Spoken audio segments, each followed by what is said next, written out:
All right, settle in. Welcome back to the deep dive. So, we got some really interesting thoughts from a listener this week, kind of wrestling with this big question. Which is, Well, how do we actually get focused work done? In a world that feels like it's constantly trying to hijack our attention. yeah, that's the million-dollar question, isn't it? It's a huge challenge. Totally. So, this dive, we're going to unpack some powerful ideas that came through, stuff that can really help you sharpen your mind, manage time better, and, actually make progress. Sounds good. We're looking at a specific technique Yeah. and sort of why it works. Exactly. What it is, the psychology behind it, why it clicks with our brains, how you actually do it step by step. And maybe some practical tips that make it even better. You got it. Things that seem to boost its effectiveness. So let's start with the problem itself. It just feels harder to focus these days, doesn't it? It really does. Like our default mode is scanning, always looking for the next thing. Yeah. And there's that statistic, you've probably heard it, average attention span. Yep. Used to be maybe 12 seconds back in 2000. And now it's supposedly dropped to, what, 8 seconds? 8 seconds, which, as someone pointed out, is, well, less than a goldfish. Kind of depressing. It is. But what's really key here, I think, is how we react to that. Right. We tend to blame ourselves, right? Oh, I'm just bad at focusing. Or I need more discipline. Yeah. Totally internalize it. But maybe the issue isn't just us. Mm. Maybe our brains aren't really wired for like 8 hours of nonstop deep concentration. It's not how we evolved. That's a huge point. So if marathon focus isn't our natural state, how do we work with our brains instead of, constantly fighting them? And that leads right into the main idea that surfaced this technique developed back in the 80s by Francesco Cirio. It's called the Pomodoro Technique. Pomodoro. Okay. Sounds interesting. What's the core idea? It's actually super simple. You basically break your work down into time chunks. You work really focused for 25 minutes. Just 25 minutes. Okay. Then you stop. You take a short break, just 5 minutes. All right. 25 on, 5 off. And you repeat that cycle, usually 4 times. 4 times. So that's about 2 hours of work broken up. Exactly. And after those 4 rounds, you take a longer break, maybe 15 minutes, maybe 30. Okay. And Pomodoro. That means tomato, right? In Italian? Yeah. Apparently, Cirillo used one of those classic tomato-shaped kitchen timers when he first figured this out. Huh. That's great. Started with a kitchen timer, but it sounds like the effect is pretty profound psychologically. It really shifts things. Instead of facing this endless kind of scary block of work time, you're dealing with these manageable little sprints. Time becomes an ally, almost. Okay, I like that. Time is an ally. So let's get into the science bit. Why does this actually work? What's happening? Well, one big thing is something called activation energy. Activation energy, like the energy it takes to just get started, that feeling of resistance. Exactly that feeling. That inertia when you're facing a big or difficult task and you just can't quite make yourself begin. We've all been there, so how does Pomodoro help with that? By making the commitment tiny. You're not telling yourself, I have to finish this whole report. You're just saying, I need to work on this for 25 minutes. Okay. That lowers the bar significantly. It feels less daunting. Much less. Your brain goes, okay, 25 minutes, fine, I can do that. It bypasses a lot of that initial resistance. And then once you actually start, does momentum take over? That's the idea. It's Sure. like, Newton's first law applied to getting stuff done.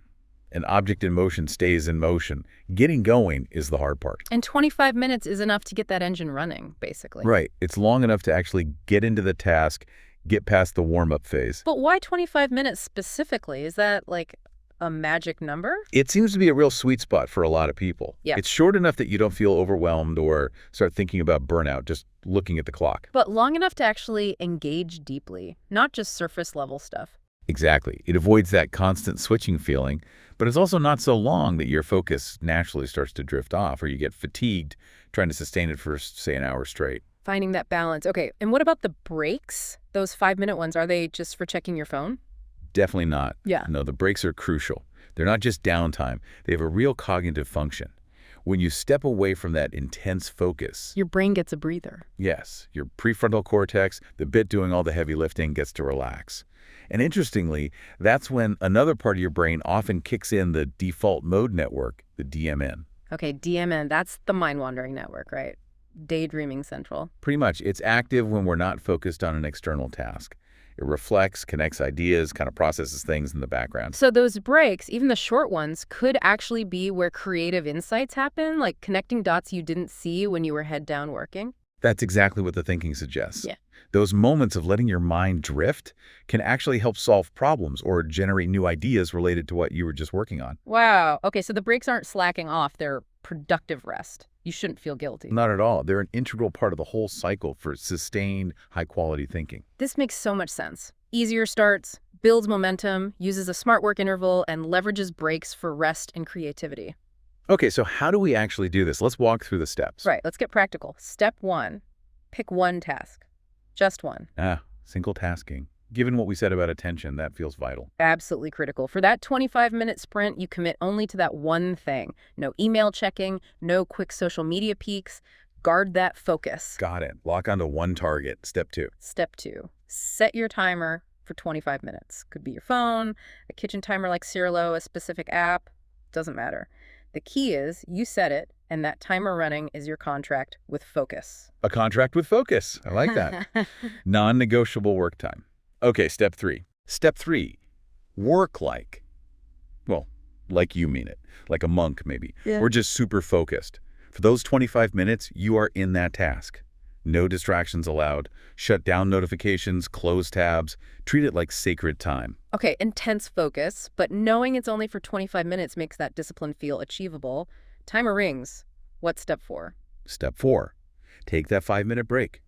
And crucially, stop working immediately. Get up, move away from your screen, stretch, grab water, walk around the room, look out the window. Use something physically different. Yes, and avoid things that just pull you back into work mode or digital distractions. Give your brain a real, actual break. Makes sense. And step 5, this is after 4 Pomodoros, 4 of those 25-minute sprints and short break. Exactly. After the 4th cycle, step 5 is take a longer break. 15 to 30 minutes is typical. The proper reset. Yeah. Time to really disconnect for a bit, grab a coffee, go for a short walk outside, listen to some music, whatever helps you properly recharge before you decide whether to go again or wrap up. It's earned and it's necessary. Okay, that's a clear framework. Sprint, short break, sprint, short break. Repeat 4 times, then longer break. Love it. Were there any extra tips, like workflow enhancers? Yeah, a few neat ones came up. Noise-canceling headphones were mentioned quite a bit. Oh, yeah. Essential for noisy environments. Creates that instant focus bubble. Totally. And pairing them with maybe some instrumental music like lo-fi beats or something without lyrics can really help create a consistent time to focus a signal for your brain. Building a ritual around it. I also find, personally, just having a physical checklist, ticking off each Pomodoro sprint on paper, that visual feedback is really motivating. Oh, for sure.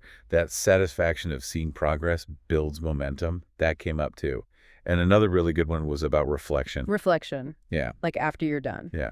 At the end of your Pomodoro sessions for the day or just end of the workday, take literally 2 minutes. Ask yourself, what worked well today? Where did I get stuck? Were my task estimates realistic? So it's about learning from how you use the technique, not just blindly following the steps. Exactly. It's metacognition.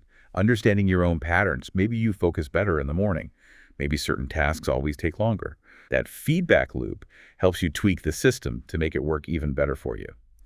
That's powerful. So this whole deep dive really shows that this simple idea, the Pomodoro Technique, isn't just, a random time management hack. No, it seems deeply rooted in how our brains actually prefer to work handling activation energy, building momentum, balancing focus, and rest. It turns time from something to fight against into a structure that actually supports you, helping navigate all the distractions. Yeah, making daunting tasks feel achievable, sprint by sprint. So as you're thinking about trying this out, here's something to chew on. What if you paid close attention not just to the work you do in those 25 minutes, but also to what happens in your head during the sprints and the breaks? Like what kinds of thoughts pop up? Where does your mind wander? Exactly. What could simply observing that whole process, the focus, the drift, the insights reveal about your own unique way of thinking and working? Maybe that observation is the key to fine-tuning not just your schedule, but your whole approach to tackling challenges.